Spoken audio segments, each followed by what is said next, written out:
dengan tema agama, akal, seks dan gender atau gender dan seks.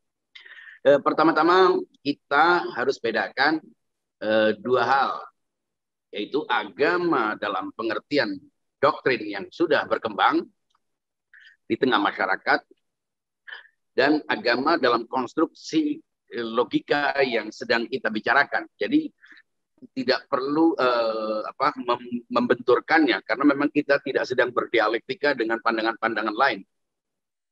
Tapi karena prinsip dasar kita bahwa agama itu harus logis, maka kita akan melihat persoalan ini selogis mungkin, meskipun mungkin berbeda dengan pandangan umum masyarakat beragama di Indonesia ataupun lainnya. Artinya kita sedang berusaha untuk melihat agama sebagai solusi yang relevan sepanjang masa. Karena agama itu hadir untuk menjadi solusi bagi seluruh umat manusia, menjadi aturan tanpa diskriminasi, tanpa tebang pilih, maka kita atas dasar itu berusaha untuk memberikan pandangan-pandangan solutif tanpa mereduksi prinsip-prinsip yang ada dalam agama. Nah, termasuk dalam persoalan seks dan gender. Seks di sini harus dipahami tidak dalam pengertian yang populer, yang selama ini dipahami sebagai sebuah sesuatu yang cabul, yang negatif, yang jorok dan sebagainya. Seks dilihat sebagai sebuah kondisi fisik yang menandakan adanya laki dan perempuan dengan dua konstruksi fisik yang berbeda.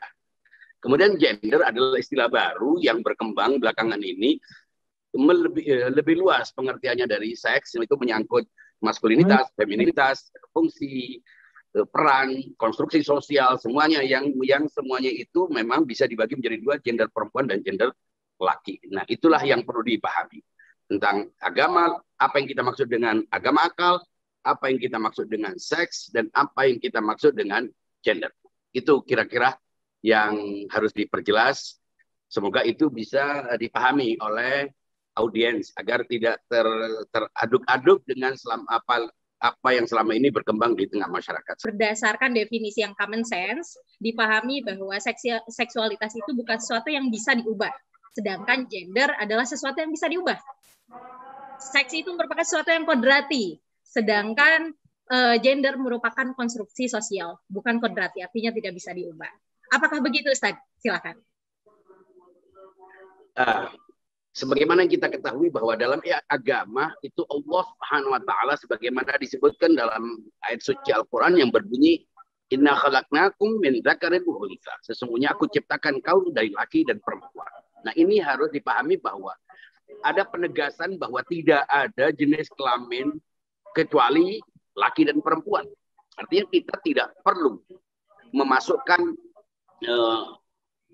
jenis kelamin ketiga, keempat, dan lain sebagainya. Ini berbeda dengan orientasi. Ketika kita katakan hanya ada laki dan perempuan, itu berarti kita tidak otomatis menafikan adanya orientasi seksual. Nah, sebagaimana kita ketahui dalam perilaku masyarakat, baik dulu maupun modern, ada beragam kategori orientasi seksual. Dari yang umum, yaitu heteroseksual, kemudian ada yang homoseksual, dan ada yang biseksual dan tidak termasuk di dalamnya transseksual. Mengapa transseksual tidak termasuk di dalam orientasi? Karena transseksual justru adalah orang yang berubah kelamin, atau bila dia memiliki dua jenis kelamin, salah satu jenis kelaminnya itu yang mengalami disfungsi itu yang dihilangkan. Jadi sebetulnya hanya yang kita tahu ada jenis kelamin laki dan perempuan, dan ada 3 orientasi seksual yang belum tentu seseorang itu kadang ada yang heteroseksual dan itu yang umum, dan itu yang akan kita dukung nanti dengan pendekatan keagamaan sekaligus pendekatan rasional, dan homoseksual yang justru ini akan kita bedah dan kita lihat secara logis, secara keagamaan. Begitu juga biseksualitas. Nah, ada sebutan yang umum, akronim yang umum berkembang di tengah masyarakat, yang itu adalah impor dari masyarakat barat, yaitu LGBT. Nah, LGBT ini menggabungkan dengan membuat sebuah komposisi istilah yang sebetulnya ambigu, bahkan manipulatif. Dan sebagaimana kita ketahui, LGBT itu lesbian, kemudian gay, biseksual, transseksual. Sebetulnya gay dan lesbian bisa dirangkum berdasarkan orientasi seksual menjadi homoseks. Jadi homoseks itu bisa laki, bisa perempuan. Orang yang melakukan hubungan sesama jenis atau berdelusi, berhalusinasi melakukan hubungan sejenis itu masuk dalam kategori orientasi seksual jenis homoseksual. Sedangkan biseksual juga salah satu orientasi, yaitu orang yang bisa melakukan orang yang punya kecenderungan kepada lawan jenis maupun sesama jenis. Sedangkan transseksual adalah seseorang yang bukan orientasi, tapi sebuah kondisi fisik di mana seseorang yang mengubah kelaminnya atau menegaskan salah satu dari dua kelamin yang dimilikinya. Itu yang disebut dengan transseksual. Itu yang akan kita bicarakan lebih banyak pada bagian itu. Kembali kepada persoalan bahwa Allah Subhanahu wa taala memang hanya menciptakan laki dan perempuan, sehingga disebut laki itu karena memang fakta fisiknya adalah laki.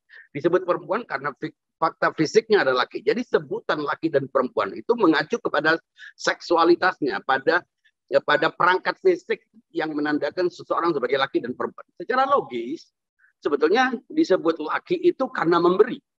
Karena fungsi fisiknya adalah pemberi. Artinya, perangkat fisikalnya itu berfungsi sebagai pemberi. Sedangkan perempuan adalah manusia yang perangkat fisiknya berfungsi sebagai penerima. Dan atas dasar itu, hubungan sesama jenis menjadi absurd. Mengapa? Karena tidak mungkin orang melakukan hubungan, tidak mungkin sesama pemberi melakukan hubungan. Tidak disebut pemberi bila tidak ada penerima. Tidak disebut penerima bila tidak ada pemberi. Dan karena itu, apa yang dimaksud oleh orang-orang kebanyakan tentang hubungan sejenis harus kita lihat secara logis. Apakah benar seseorang bisa dianggap melakukan hubungan sejenis? Tidak benar. Mengapa? Karena tadi itu, betapapun ia terlihat seperti melakukan hubungan sejenis, tapi salah satunya pasti berposisi sebagai pemberi dan satunya lagi sebagai penerima. Dan itu yang terjadi selama ini. Mengapa? Karena tidak mungkin secara logis, secara faktual terjadi hubungan antara sesama pemberi. Tidak disebut pemberi. Relasi ini relasi logis dan niscaya. Dan karena itu kita perlu melihat fakta-fakta di dalam kehidupan sosial kita. Ada orang-orang yang disebut dengan waria karena dia waria ini sebutan untuk orang yang berpenampilan sebagaimana perempuan padahal dia secara fisikal laki, atau orang yang memiliki kecenderungan. Kadang orang berpakaian hanya sekedar berpakaian tapi tidak memiliki kecenderungan karena mungkin alasan komersil atau apa. Ada orang-orang meskipun dia tidak berpenampilan, tidak berbusana perempuan dan tidak berperilaku seperti perempuan, tapi dia memiliki kecenderungan kepada lelaki, meskipun dia secara fisik laki. Dan begitu juga sebaliknya. Hanya saja ini tidak muncul. Mengapa tidak ada paria atau perempuan pria? Yang ada adalah wanita pria. Itu karena perempuan mungkin cenderung lebih menutup. Tapi boleh jadi prosentasenya tidak jauh berbeda antara orang yang secara fisik perempuan, tapi dia memiliki kecenderungan kepada sesama perempuan, atau ya itu yang terjadi. Nah, apakah baik waria maupun paria, entah sebutan paria ini logis atau tidak, berlaku di tempat umum? Yang jelas kita menemukan ada orang-orang yang dia berpenampilan, berperilaku sebagai perempuan sehingga orang disebut mengalami disorientasi seksual. Dan karena itu mereka diabaikan oleh masyarakat, didiskriminasi oleh masyarakat karena masyarakat sudah terlanjur memahami agama sebagai sebuah doktrin final, menolak adanya orang-orang yang dianggap memiliki disorientasi seksual. Nah, apakah agama dalam kerangka logis ini memberikan solusi atau tidak? Nah, anehnya dalam persoalan orang-orang yang bisa dianggap tidak laki, tidak perempuan ini, agama memang melarang hubungan sesama jenis. Artinya orang yang konstruksi fisiknya sama itu tidak bisa melakukan hubungan sejenis. Tidak boleh. Agama mengatakan tidak boleh. Logika mengatakan tidak bisa. Tapi faktanya ada orang-orang tertentu yang secara fisik laki, tapi dia memiliki kecenderungan kepada perempuan. Atau sebaliknya, ada orang perempuan yang secara fisik perempuan, tapi dia tidak punya respon, tidak punya rasa terserangsang kepada pihak laki. Orang yang secara fisik laki. Nah, bagaimana melihatnya? Menurut saya, kita tidak bisa semata-mata menolak, juga tidak semuanya kita afirmasi. Mengapa? Karena latar belakang yang berbeda-beda dari setiap orang yang mengalami disfungsi atau disorientasi seksual. Ada orang yang karena pergaulan, karena sering bergaul dengan perempuan, akhirnya dia pun mengalami disorder pikiran, dia pun akhirnya mengalami gejala disorientasi pikiran, sehingga akhirnya menganggap dirinya itu perempuan. Nah, ini berbeda dengan orang yang sejak lahir itu punya, meskipun fisiknya laki, tapi dia punya kecenderungan kepada perempuan, kecenderungan kepada laki. Dan ada lagi orang yang secara fisik sudah mengalami kelamin ganda, sekaligus juga dia punya kecenderungan kepada sesama jenis. Sebetulnya bukan lawan sesama jenis, itu justru punya kecenderungan kepada pihak yang dianggap sebagai berbeda, punya kecenderungan berbeda dengan. Nah, ini harus ada treatment yang berbeda-beda. Kalau kita samaratakan, pada saat yang sama, agama mainstream menganggap bahwa hubungan sesama jenis itu memang dilarang dan itu tidak bisa ditawar. Artinya tidak bisa menerima penafsiran yang mengatakan ada jenis kelamin ketiga. Tapi, apakah kemudian ketika kita mengatakan bahwa hubungan sesama jenis itu dilarang, dan juga tidak memberikan solusi. Agama dipandang tidak memberikan solusi kepada orang-orang yang memang secara kodrati, bukan karena pergaulan, bukan karena trauma, bukan karena alasan pergaulan, juga bukan karena alasan psikologi, tapi memang secara hormonal, kromosom, hal-hal yang memang membuatnya tidak mungkin dia melakukan hubungan, dia tidak punya kecenderungan apapun kepada yang sama secara fisik dengannya. Nah, ini di sini ada wacana, apakah ketika seseorang memiliki dua kelamin, maka yang harus dilakukan adalah mempertegas kelaminnya. Jadi sebetulnya bukan disebut ganti kelamin. Masalahnya, mengubah kelamin atau menegaskan salah satu dari kelaminnya ini tidak diperbolehkan oleh kebanyakan orang yang memahami itu sebagai doktrin agama. Dengan alasan itu mengubah ciptaan Tuhan. Akhirnya orang-orang ini merasa tidak diakomodasi oleh agama. Dan akhirnya sebagian besar dari mereka meninggalkan agama atau tidak beragama. Karena menganggap agama itu menolaknya. Dan karena itu masyarakat pun berdasarkan pemahaman agamanya yang doktrinal itu mendiskriminasi mereka, bahkan melakukan persekusi, penghinaan, dan lain sebagainya. Tadi antum mengatakan bahwasanya selintas bahwasanya agama memang melarang kegiatan suka sama jenis, Ustaz. Lalu kalau dilihat agama secara akal, Ustaz, bagaimana agama secara akal ini bisa memberi solusi terhadap seks dan gender ini, Ustaz? Seperti saya katakan bahwa kita harus benar-benar melakukan identifikasi yang detail dan jeli untuk membedakan antara orang-orang yang mengalami disorientasi seksual karena pergaulan, maka itu harus dilakukan terapi. Orang perlu diedukasi. Atau karena trauma-trauma akibat kegagalan dalam hubungan, nah itu orang-orang demikian perlu mendapatkan terapi, perlu mendapatkan solusi-solusi medis dan lain sebagainya. Tapi ada orang tertentu yang tiba-tiba dia terlahir dan sama sekali dia bukan karena pergaulan, bukan karena faktor trauma-trauma yang membuatnya dia kehilangan orientasi. Tapi memang kromosomnya mungkin atau unsur-unsur hormonal yang dominan dalam dirinya mendorongnya untuk berperilaku seperti perempuan dan merespon lawan laki sebagai lawan jenisnya. Nah, orang-orang begini mestinya diperjelas identitas seksualnya. Agar apa?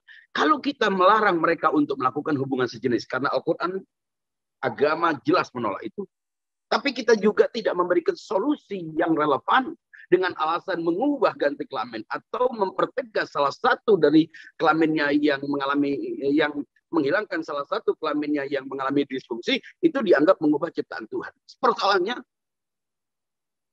mindset, pikiran Doktrin tentang mengubah ciptaan Tuhan inilah yang perlu diperbaiki. Menurut saya itu adalah falasi. Itu adalah anggapan yang irasional. Karena dengan kita mengatakan bahwa mengubah ciptaan Tuhan, kita melarangnya, kita mengharamkannya karena mengubah ciptaan Tuhan, itu sama dengan kita mengatakan ada yang bisa mengubah ciptaan Tuhan. Seolah ada pencipta lain. Padahal yang kita pahami semua proses yang kita lakukan, semua gerak, semua kreasi-kreasi yang kita lakukan dalam kehidupan kita, itu bukan mengubah ciptaan dan kita tidak menciptakan. Kita melakukan komposisi. Kita berkreasi dengan apa yang sudah diciptakan oleh Tuhan. Seperti orang mengubah garis alisnya, orang memotong rambutnya, orang memindahkan pinggul ke dagunya. Orang semuanya itu dilakukan dan tidak ada yang menganggapnya sebagai mengubah ciptaan Tuhan. Memotong kukunya, itu bukan mengubah ciptaan Tuhan. Itu adalah kreasi-kreasi manusia untuk mengatasi persoalan-persoalan kesehatan, persoalan kesempurnaan fisik, persoalan keindahan. Dan ini bukan hanya persoalan keindahan. Ini persoalan bagaimana meletakkan manusia sesuai dengan fungsinya. Agar dia tetap sebagai manusia bisa memenuhi kebutuhan biologisnya.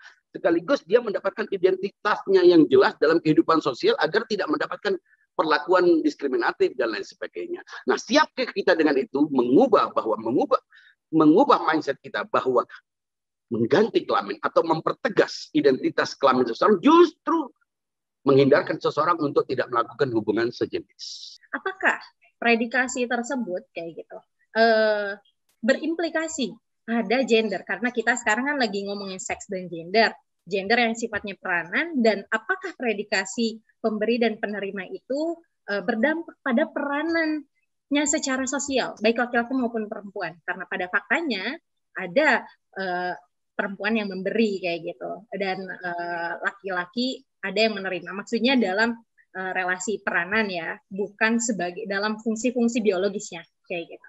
Silakan Ustadz. Iya, yang saya menekankan makna pemberi dan penerima pada konstruksi fisik. Jadi mohon dipahami tidak dicampur dengan gender. Gender, kita ketika berbicara tentang gender itu berbicara tentang mindset yang dibangun, tentang konstruksi sosial berdasarkan tradisi, agama, kultur, hubungan sesama, dan lain sebagainya. Itu berbeda. Nah, karena itu ketika kita sudah memperjelas pandangan agama kita yang logis tentang seks, tentang kelamin, tentang posisi konstruksi fisik laki dan perempuan, sekaligus kita mencarikan solusi yang relevan, yang adil, yang objektif terhadap persoalan-persoalan misalnya ganda kelamin atau orang yang mengalami disfungsi disorientasi seksual sejak lahir. Setelah itu selesai, baru kita bicara tentang gender. Bagaimana kita melihat perempuan dan laki dalam konsep gender? Apakah kita menerima konsep gender yang telah ditetapkan ataukah tidak? Ataukah kita fleksibel berdasarkan kondisi-kondisi yang tidak selalu sama, yang dinamis dan lain sebagainya? Ini yang perlu kita perjelas. Nah, sebelum kita berpindah dari konsepsi tentang laki dan perempuan ini, secara seksual, secara fisikal, secara biologis, baru kita bisa.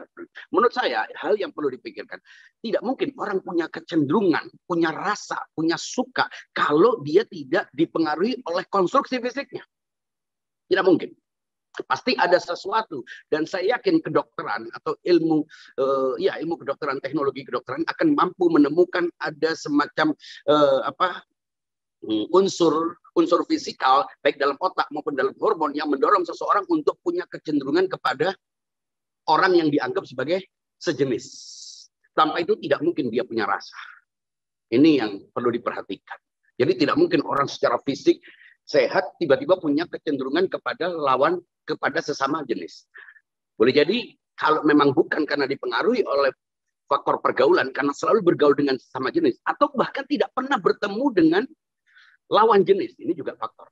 Jadi orang yang sama sekali tidak pernah tahu tentang lawan jenis, biasanya bisa dipengaruhi. Tapi itu karena pergaulan, karena cara pendidikan yang salah, karena lingkungan yang tidak pas.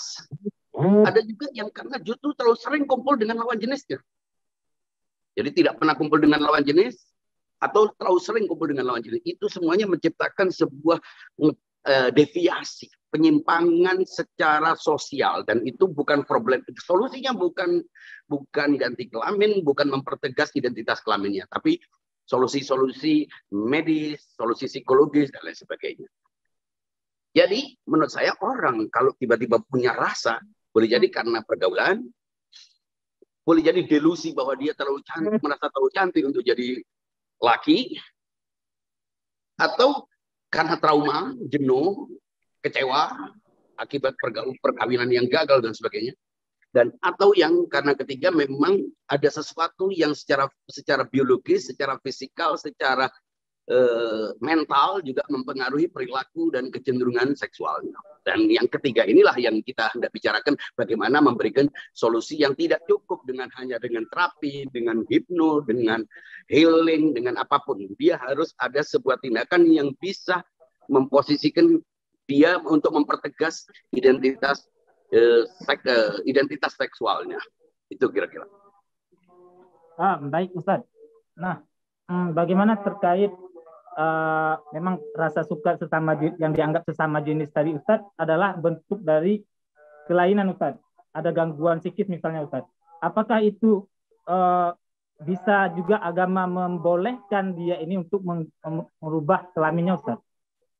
Yang jelas harus dibedakan antara melakukan hubungan sejenis. Ya, saya tidak pernah percaya itu ada hubungan sejenis. Tidak akan pernah hubungan sejenis secara logis. Dan agama juga mengkonfirmasi itu. Tapi kelainan ini juga perlu dipahami. Kelainan itu muncul karena apa? Saya menyebutnya disorientasi seksual. Yang sebagian karena lingkungan, karena pengalaman traumatik, atau karena kelahiran. Itu yang perlu kita perhatikan. Jangan semuanya kita jadikan satu rata. Agar kita tidak kemudian memberikan solusi yang tidak logis. Jadi apa yang hendak ditanyakan oleh Ulil supaya saya bisa menjawabnya secara jelas? Oh ya, ini Ustaz, berarti yang kita maksud di sini agama membolehkan kita ini harus mengubah kelamin kita, yaitu karena faktor kelahiran tadi Ustaz ya. Berarti faktor sesuatu yang memang tidak udah bisa diatasi dengan terapi, tidak bisa diatasi dengan dengan pengobatan atau edukasi. Itu maksud saya. Kalau memang ternyata bisa diedukasi, tiba-tiba itu berarti dia tidak punya problem kelahiran. Nah, yang lahir itu juga macam-macam. Ada yang dengan kelamin ganda dan punya kecenderungan kepada sesama. Yang terlihat sama secara fisik. Fisik luar, bukan fisik dalam. Sebab fisik dalam berbicara tentang kelamin. Tapi fisik luar ya fisik. Orang terlihat dengan fisik, dengan penampilan. Ada yang memang dia punya satu jenis kelamin dan berbeda kecenderungannya. Nah, kita harus menafsirkan kecenderungan dan rasa itu sesuatu yang tidak hanya berhubungan dengan kelamin, tapi konstruksi fisikalnya secara utuh. Unsur-unsur biologis dalam dirinya yang membuatnya akhirnya punya kecenderungan. Nggak mungkin orang tiba-tiba punya kecenderungan kalau tidak dibentuk oleh otaknya, tidak dibentuk oleh sesuatu yang bersifat hormonal dalam dirinya.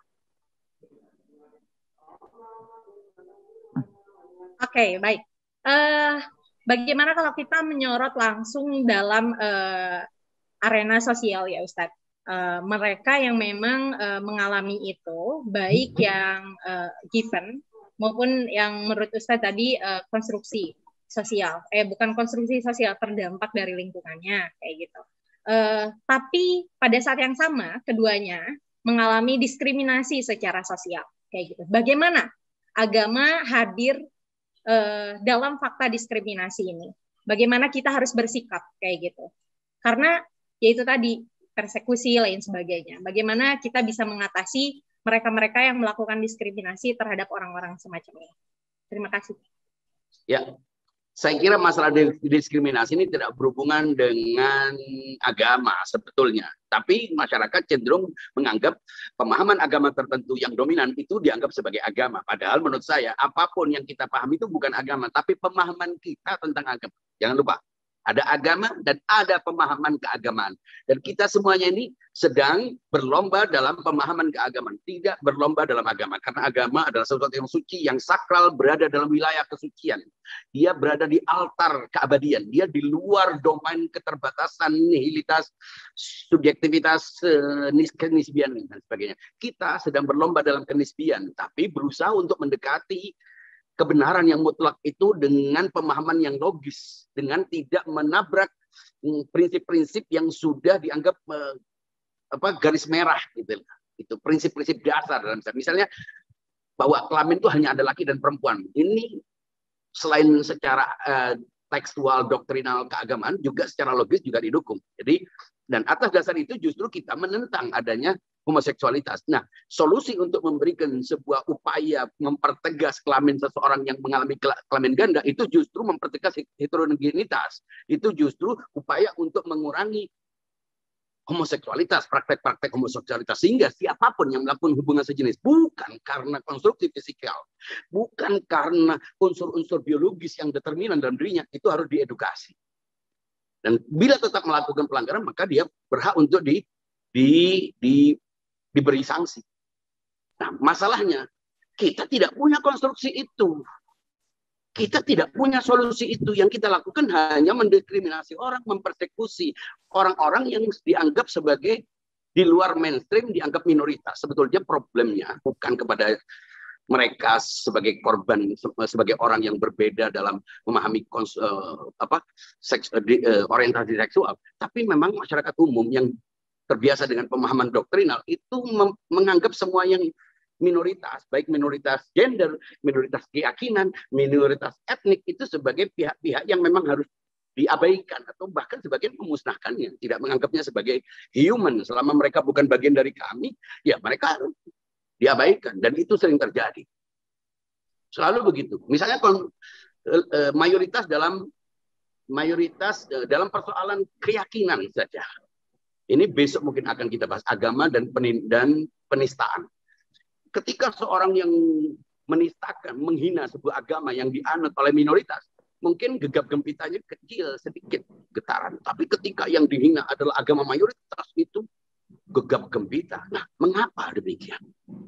Mengapa justru yang diekspos hanya ketika agama mayoritas yang dihina? Padahal menghina semua agama sama dengan menghina agama kita. Karena agama itu berdiri di atas prinsip-prinsip yang sama. Itulah. Jadi kadang-kadang persoalannya bukan karena mereka itu waria, bukan karena mereka itu berbeda, tapi karena memang mereka itu minoritas. Ada kecenderungan kesombongan ketika seseorang sudah merasa benar dan melihat sesuatu yang berbeda dengan dia sebagai ancaman. Kita ini melarang orang untuk melakukan hubungan sejenis. Tapi kalau kita juga melarang mereka mempertegas kelaminnya, kan berarti pada saat yang sama kita membiarkan orang tetap melakukan hubungan sesama jenis. Karena pemenuhan kebutuhan biologis adalah sesuatu yang alami. Itu bisa dipahami. Ya. Ustaz, ini sedikit lagi Ustaz soal bagaimana kita tahu seseorang ini Ustaz memang dia punya kecenderungan yang dibawa sejak lahir dan karena gangguan psikis Ustaz. Apakah ini tidak menimbulkan masalah baru Ustaz ketika orang-orang menganggap kalau dia ini bawaan maka boleh kita merubah kelamin, maka orang-orang mengaku nanti dia adalah bawaan alami Ustaz, sehingga dia juga ikut merubahnya Ustaz. Tidak, itu tidak bisa itu. Tidak akan bisa hanya dengan mengklaim. Karena apa? Karena yang kita lakukan adalah memisah-misahkannya, memilah-milah mana yang karena pergaulan dan itu perlu direhabilitasi, perlu diedukasi, dan mana yang karena faktor trauma itu yang perlu mendapatkan terapi, dan mana yang memang terlahir. Nah, bagaimana untuk mengetahui bahwa dia terlahir? Itu kan perangkat banyak persyaratan yang harus dilakukan, banyak proses, tidak semata-mata kemudian mengklaim. Kacau kalau setiap orang mengklaim. Karena itu perlu teknologi kedokteran, perlu partisipasi, perlu banyak hal. Tidak bisa. Ini pun sebuah wacana, kan tidak otomatis kemudian menjadi, kecuali kalau Ulil kemudian suatu saat menjadi presiden atau menjadi menteri, ya, itu baru bisa dibicarakan. Ini sekedar wacana berupaya untuk mencari bagaimana agama itu benar-benar menjadi solusi yang relevan. Karena kita beragama dengan ini, kita menganut agama ini, maka kita cinta agama ini. Dan karena kita cinta agama ini, kita tidak ingin dianggap agama ini diskriminatif. Agama ini hanya bisa dinikmati oleh kelompok tertentu, tapi untuk semuanya. Semestinya justru kita berempati kepada orang-orang yang terlahir dengan kondisi begitu. Bukan malah kita diskriminasi, kita jadikan bahan olok-olokan. Itu. Berapa banyak orang yang punya derita itu yang mereka akhirnya kebingungan. Ya, ini ada kasus seorang waria, entah bagaimana dia menjadi waria, kita tidak bahas. Tapi dia mendirikan masjid, mendirikan sebuah pesantren. Itu saya lihat komen-komennya sebagian besar sangat arogan, negatif, dan orang-orang yang seakan-akan dirinya merasa suci. Nah, mereka bangun pesantren disalahkan, magang di tempat-tempat gelap juga disalahkan. Itu gimana itu? Harus kemana mereka? Apa harus keluar dari bumi ini, mencari planet lain untuk tinggal di sana? Nah, ini kemudian orang-orang itu menistakan, menghina, mencemooh, mendiskriminasi. Ada orang yang dipukuli, diprank, itu kasus beberapa waktu lalu. Apakah mereka ini bukan manusia? Apakah mereka ini memang menghendaki mengalami itu sejak lahir? Ini untuk yang kasus lahir ya, bukan yang kaleng-kaleng, bukan yang berusaha untuk gemulai supaya kelihatan cantik, laki cantik itu kita tidak. Makanya itu juga kecenderungan yang negatif gitu. Kita lebih suka pria yang bukan pria yang maskulin, justru pria yang lemah gemulai. Itu berarti masyarakat sudah mengalami disorientasi seksual itu, dan itu berbahaya. Ya, artis-artis yang kelihatan klimis yang sama sekali tidak menunjukkan ya flamboyan atau kemayu atau dandy, itu justru sebetulnya kecenderungan yang berbahaya, dan itu sudah bukan person to person, itu bukan hanya perorangan, tapi sudah mulai menjadi gejala kolektif, dan itu berbahaya. Oke, baik. Melihat hal demikian ya, tadi kita sudah diberi gambaran salah satunya mengenai arogansi mayoritas kayak gitu. Tapi kita nih sebagai orang-orang yang mulai masuk ke agama dalam kerangka logika, bagaimana apa narasi yang perlu kita bawa untuk menghentikan atau setidaknya untuk menyelesaikan persoalan-persoalan arogansi mayoritas ini. Karena kalau misalkan kita abai kayak gitu, akan dipertanyakan nih bagaimana sikap Islam kayak gitu. Bagaimana sikap orang-orang Islam yang memang tadi klaim di awal adalah sebagai sesuatu yang solutif dan yang menjadi kasih sayang bagi umat manusia. Silakan Ustaz. Di-unmute dulu Ustaz. Ustaz, mic-nya Ustaz. Mic-nya belum di-unmute Ustaz. Ya. Ya, orang-orang seperti Nafida, Ulil, generasi muda milenial yang cerdas, yang tidak hanya alay, tidak hanya suka dengan hiburan, tapi mulai tahu pentingnya mengharmoniskan akal dan doktrin agama, itulah yang harus memberikan pencerahan. Dan karena itulah acara seperti Ramadan Cerdas ini bukan hanya Ramadan, dia harus menjadi sebuah tren gerakan yang meluas. Itu baru nanti perlahan-lahan. Kalau kita tiba-tiba mengubah dengan cara apa? Kita tidak punya perangkatnya. Kita tidak punya akses politik, kita tidak punya akses ekonomi lagi. Yang bisa kita lakukan apa? Mencerdaskan, edukasi, membuka komunikasi, dialog yang terbuka, yang egalitarian, yang populis kepada setiap orang, di mana setiap orang bisa ikut mengetahui apa sih yang kita omongkan. Apakah kita ini hanya sok cerdas, sok hebat, sok intelek? Nah, kita hanya ingin mengatakan bahwa Islam adalah agama milik semua orang, dan bahwa agama tidak mungkin membiarkan ada deadlock, tidak mungkin ada deadlock, tidak mungkin buntu. Pasti ada solusi. Tidak cukup orang mengecam orang tidak boleh ganti kelamin karena mengubah ciptaan Tuhan, tapi pada saat yang sama orang juga tidak boleh memenuhi kebutuhan seksualnya. Emangnya dia suruh jadi batu apa? Bisa. Giliran berbuat baik juga dicemooh. Giliran mereka melakukan hubungan sejenis, mereka dihabisin atau dicemooh. Ini bagaimana? Yang salah bukan masyarakat. Masyarakat tidak salah. Masyarakat kan umat. Masyarakat kan penerima doktrin. Nah, mereka yang mendoktrin inilah yang harus dipahamkan. Dengan apa? Dengan dialog. Nah, forum-forum gini kan baru terbuka. Mungkin suatu saat ketika memang sudah luas, orang sudah tidak kaget terhadap gagasan-gagasan dekonstruktif, mungkin akan terbuka. Akan lebih, bahwa kita tidak diskriminatif. Kita berusaha untuk memberikan pandangan-pandangan keagamaan yang solutif. Tapi apa daya kita? Kita orang-orang yang memang tidak memiliki kemampuan itu, kecuali kita berwacana. Itu pun dengan semua resiko-resikonya. Ya. Karena itu perlu menjadi sebuah tren gerakan. Agama ini jangan hanya kalau sumpah disuruh sabar, kalau senang disuruh syukur. Mulai dulu begitu akhirnya munculnya agama. Nah, tapi tidak pernah menjadi solusi terhadap persoalan-persoalan yang dihadapi oleh masyarakat. Ada dari Amar Alfikar, bagaimana pendapat Ustadz terkait hijrah atau gender ketiga yang sudah menjadi bagian dari komunitas spiritual di beberapa negara di Asia Selatan, seperti Pakistan, Bangladesh, India? Ya, itu juga ada di Sulawesi Selatan, ada di beberapa daerah. Yaitu karena keputusasaan terhadap doktrin agama. Akhirnya mereka justru berkumpul untuk menjaga, merasa insecure dari yang lain, akhirnya membuat sebuah komunitas. Dan akhirnya mereka karena tidak menemukan solusi agama formal dalam bentuk sebuah bank, mereka akhirnya membuat pandangan-pandangan yang sebetulnya justru membuat mereka makin jauh dari pengakuan, dari penerimaan masyarakat. Menurut saya itu bukan solusi. Itu justru akibat dari dominasi agama irasional, agama yang tidak memberikan solusi.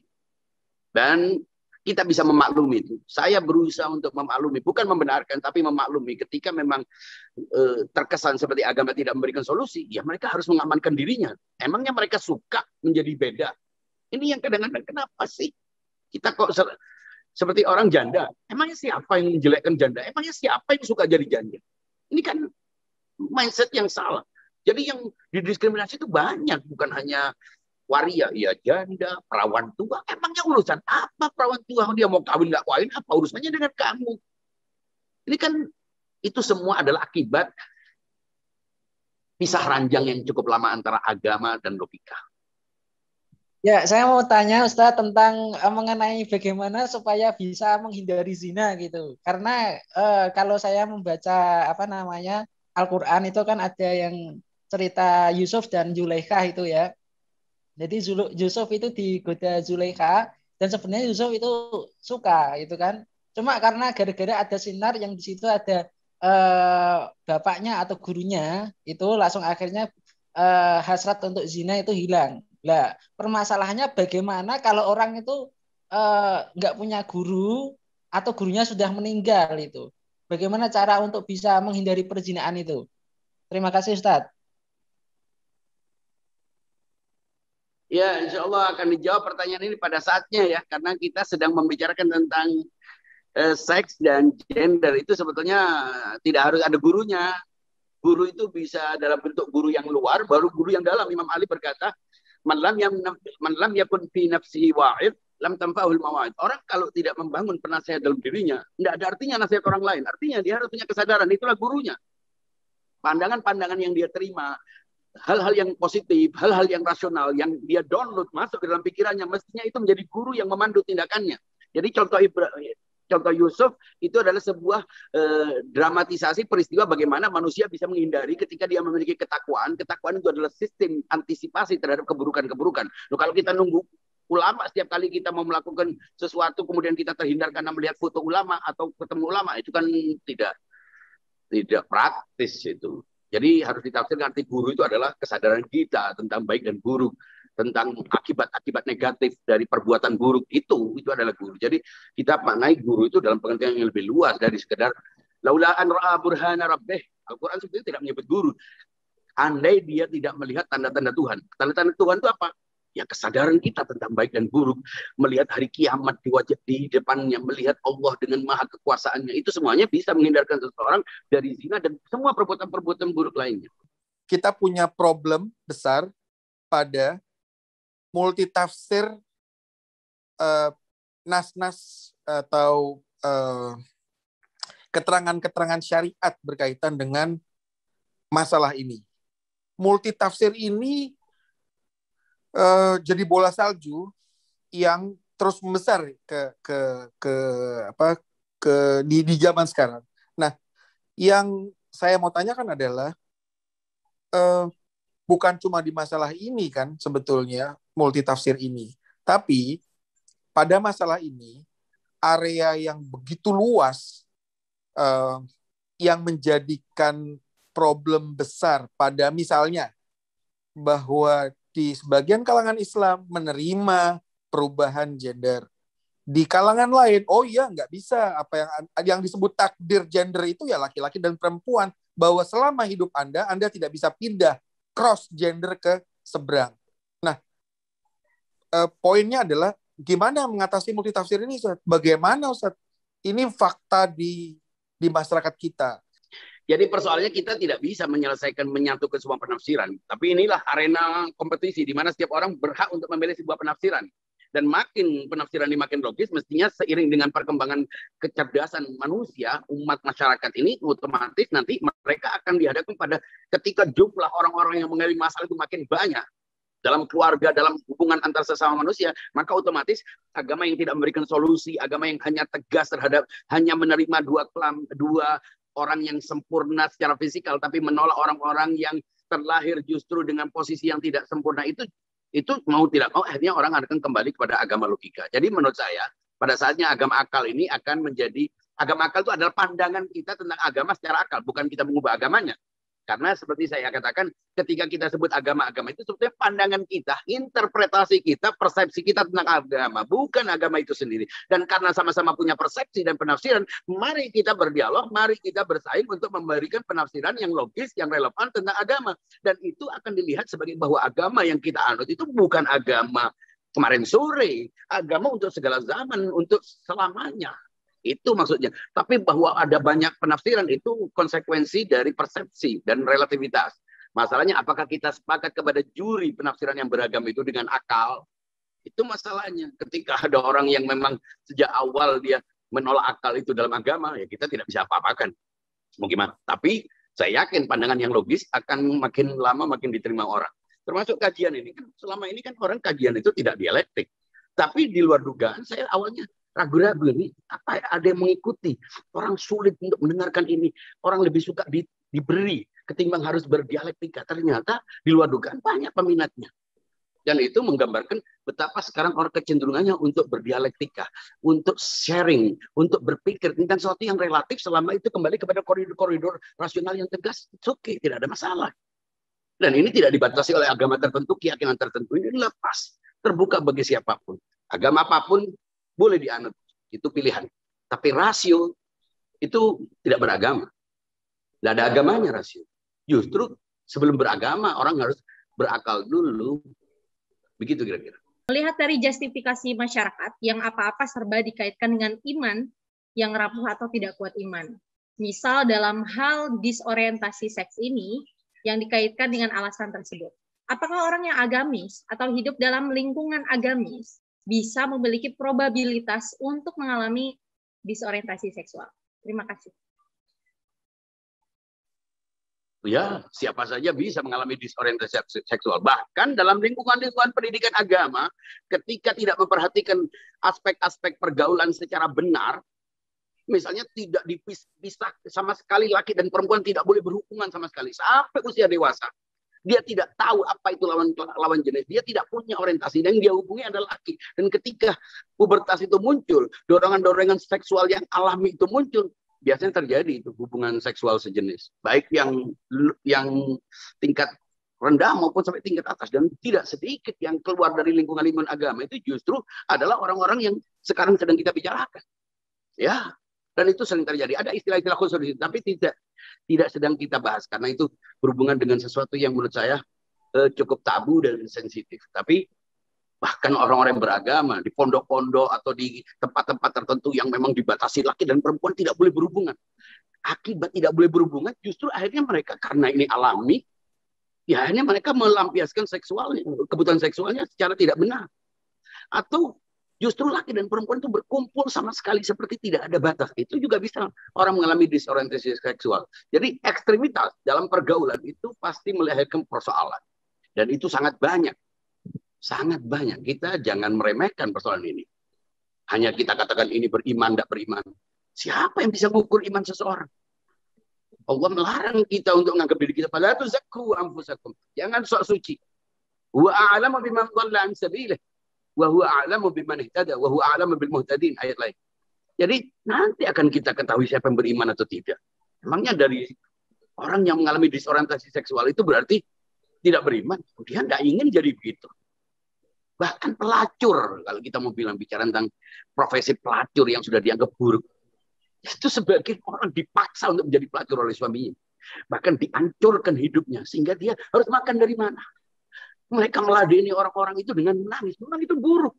Tapi kita tidak bisa melihat keburukan itu hanya pada peristiwanya. Tapi harus, akal sehat membuat kita harus menelusuri latar belakangnya. Banyak orang nakal, banyak orang bejat, banyak orang berandalan. Mengapa? Karena orang tua, karena pendidikan, karena perlakuan. Ini semuanya membuat kita lebih toleran, lebih berhati bersih, lebih luas pikiran kita untuk tidak menjudge orang lain. Ya, itu. Jadi iman dan iman hanya diurus karena dia tidak mengalami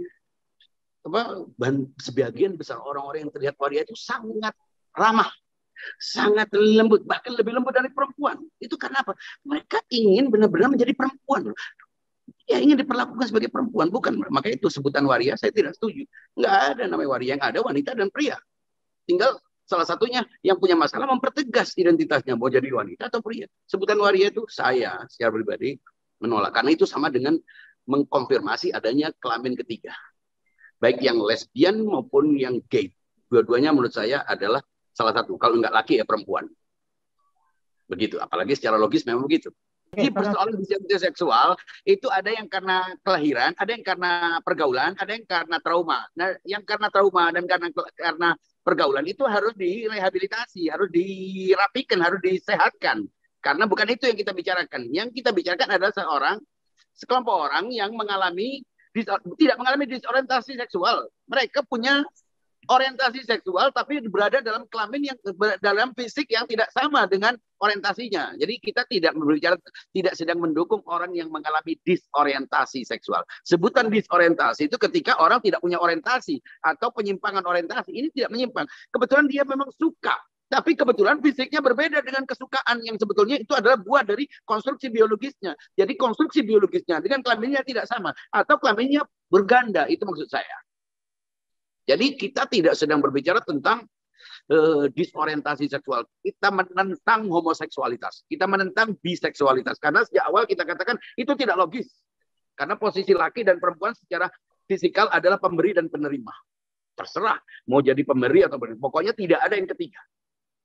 Karena itu kita berusaha untuk memberikan agama. Agama yang sudah tegas mengatakan begitu, sesuai dengan logika pemberi dan penerima ini. Sehingga dengan itu, siapapun yang mengalami persoalan disorientasi, anggaplah disorientasi tanda petik, itu dicek, dipelajari, diobservasi, untuk dipastikan mana yang benar-benar secara kodrati, secara determinan, secara biologis, memang berada dalam fisik yang tidak sama. Hanya itu sebetulnya. Simple. Bagaimana jurisprudensi agama atau fikih diterapkan pada transseksual atau ya transgender. Teknologi transgender terkini sudah sangat maju, hormon-hormon maskulin mampu tumbuh pada perempuan. Tapi di saat yang sama fungsi maternal atau rahim masih berfungsi padanya. Artinya fikih ibu hamil dan wanita masih diterapkan. Apalagi pasangan sesama transgender katanya. Tapi saya kira masalah fikih, usul fikih itu adalah masalah ijtihad. Ijtihad masalah persepsi yang dipengaruhi oleh masing-masing pemikiran. Jadi ada banyak pola ijtihad, ada banyak madrasah ijtihad, ada banyak mazhab dalam berijtihad. Saya tidak sedang berbicara tentang pandangan mazhab ini, mazhab itu, atau ulama ini, ulama itu. Justru ketika kita harus sibuk dengan pandangan ulama itu, kita terkurung dalam pandangan orang. Nah, kita ingin melihat agama ini secara logis tanpa melihat mazhab, orientasi atau kelompok tertentu dari pandangan-pandangan yang berbeda-beda. Kita lihat sekarang bahwa Al-Qur'an secara nyata mengatakan inna khalaqnakum min dzakarin wa untha. Aku ciptakan kau dari laki dan perempuan. Artinya yaitu hanya ada laki dan perempuan. Sehingga orientasi apapun harus dikembalikan. Upaya untuk mengembalikan semuanya kepada laki dan perempuan. Tapi ketika orang yang memang mengalami persoalan-persoalan, entah karena kelahiran, entah karena trauma, entah karena pergaulan, itu tidak diberi solusi, itu justru berkembang. Dengan kita melarang mereka untuk melakukan hubungan sejenis, tapi pada saat yang sama kita juga tidak memberikan solusi yang bisa mempertegas identitas seksualnya. Ini kan berarti hanya orang meninggalkan agama. Karena agama dimunculkan dalam bentuk intimidasi, diskriminasi oleh orang-orang yang merasa itulah kebenaran. Padahal itu persepsi dia tentang agama yang benar. Ini masalahnya. Apa penafsirannya? Bagaimana pola usul fikih? Saya kira itu tidak akan pernah menjadi solusi. Mengapa? Usul fikih yang itu berbeda dengan usul fikih yang sana. Lalu apa solusinya? Kita justru semrawut ini karena macam-macam pola usul fikih dan ijtihad. Kita tidak sekarang ingin lepas dari itu dulu. Itu masalahnya. Bagaimana agama memberikan solusi? Itu saja. Agar agama ini tidak hanya bisa dinikmati oleh sekelompok orang, tapi untuk semua manusia. Apapun persoalan-persoalan sosialnya. Itu kira-kira. Ya, saya bisa saya bisa memberikan sebuah pandangan bahwa ini persoalan wacana. Ini bukan sesuatu yang perlu kita sampaikan secara luas. Oh, selama ini adalah sebuah wacana, orang berpikir tujuannya bagaimana agama menjadi solusi dan masyarakat itu tidak justru sibuk dengan mendiskriminasi, dengan menjudge, dengan melakukan persekusi, tapi tidak memberikan solusi. Itu aja agar kita lebih adil dalam bersikap. Dan ini tidak hanya berlaku bagi mereka yang dianggap mengalami disorientasi seksual atau waria atau apapun. Kita tidak pernah saya ini konservatif termasuk menolak adanya homoseksualitas. Tapi bukan berarti menolak adanya orang yang mengalami persoalan seksual. Homoseksualitas berbeda dengan menolak homoseksualitas. Itu bukan berarti kita harus menolak orang yang homoseks. Beda. Mendiskriminasi. Kita menolak bahwa itu tidak ada hubungan sejenis. Tapi adanya orang yang melakukan hubungan sejenis, kita tidak bisa mendiskriminasi mereka tanpa kita memberikan solusi. Maka itu jangan heran di beberapa negara justru orang yang punya persoalan secara medis terbukti memang dia berada dalam kromosom ganda atau apapun namanya dan terbukti secara medis mereka itu orang yang punya masalah. Justru dibantu. Negara memberikan solusi untuk mereka mempertegas kelaminnya. Baru kemudian orang yang sudah begini masih melakukan hubungan sejenis dapat sanksi. Ya, gitu.